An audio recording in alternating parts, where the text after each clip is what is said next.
อ้าวปานนี้เมื่อคืนตัวแม่กินตำปูม้าตำกุ้งสดเนาะพี่น้องเนาะเพิ่นก็เลยบอกว่า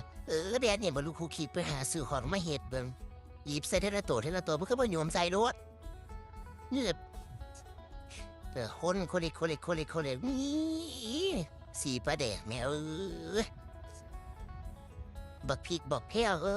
แต่อีหยังนี่มีแต่บักพริกอ้อยต้อย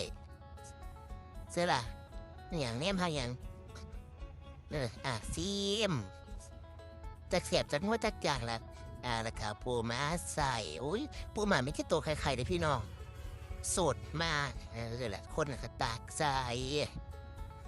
คนประพันธ์เขาคนเลยแล้วก็ตักใส่นี่ละเมียดละไม่ละเอียดละโอ้ยบ่ได้กินง่ายดอกพูดหากินกระทะอยู่นี่ประเด็กเป็นอันนัวเบิ่งจากสี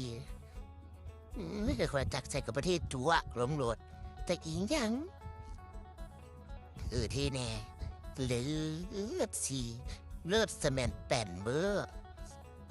นี่นะเพิ่นก็โยกแกเดใส่กล่องให้ครับเพิ่นว่าสีปลาร้าหัวปลาแซ่บเบอร์